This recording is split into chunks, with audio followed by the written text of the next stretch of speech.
partisane, les Français croient-ils encore en la France?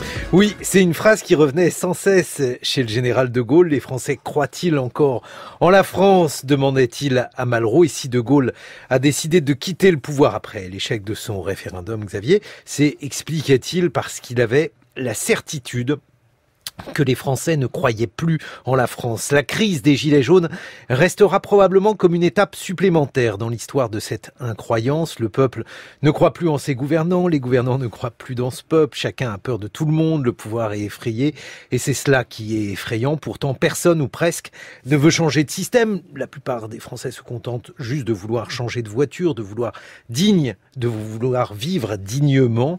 Je me souviens de la soirée du samedi 8 décembre, l'acte 4, paroxysme de la psychose. Je traversais un Paris lunaire, les pavés suintaient la lacrymogène, il y avait des CRS partout, des gilets jaunes un peu désemparés, des visages tendus, et puis soudain, il y eut une musique et un camion qui se mit à traverser Paris. Alors, un camion rempli de juifs orthodoxes, des Loubavitch, un camion muni d'un immense chandelier lumineux pour appeler les Parisiens à célébrer la fête des Lumières, Hanouka, le Noël juif.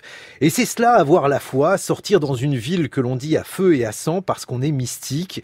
C'était un peu Rabbi Jacob rencontrant Mad Max, Rabbi Jacob se disant qu'il n'y a aucune raison d'avoir peur, et s'il s'agit de célébrer Hanouka, on célèbre Hanouka, et tant pis si les pavés volent. L'Éternel nous guidera entre les pavés. Alors peut-être pourrait-on prendre des cours chez les Loubavitch, pas pour transformer la France en une vaste yeshiva, une école talmudique, mais pour avoir à nouveau foi en notre Dieu laïque, autrement dit en la République, pour nous permettre de croire encore en la France. Ça nous permettrait de retrouver un peu de cette mystique républicaine, de rallumer les lumières. La France ne sait être que mégalomane ou rien, et en ce moment, notre être collectif a bien du mal à être mégalomane. Il y a, j'en suis absolument certain, un sursaut à attendre de cette période folle pour que nous retrouvions la force de rallumer la lumière ou de rallumer les étoiles, comme disait l'autre, faute de quoi il ne nous restera plus qu'à disposer dans les différentes gares de France un panneau où il sera écrit « Le dernier qui part éteint la lumière ».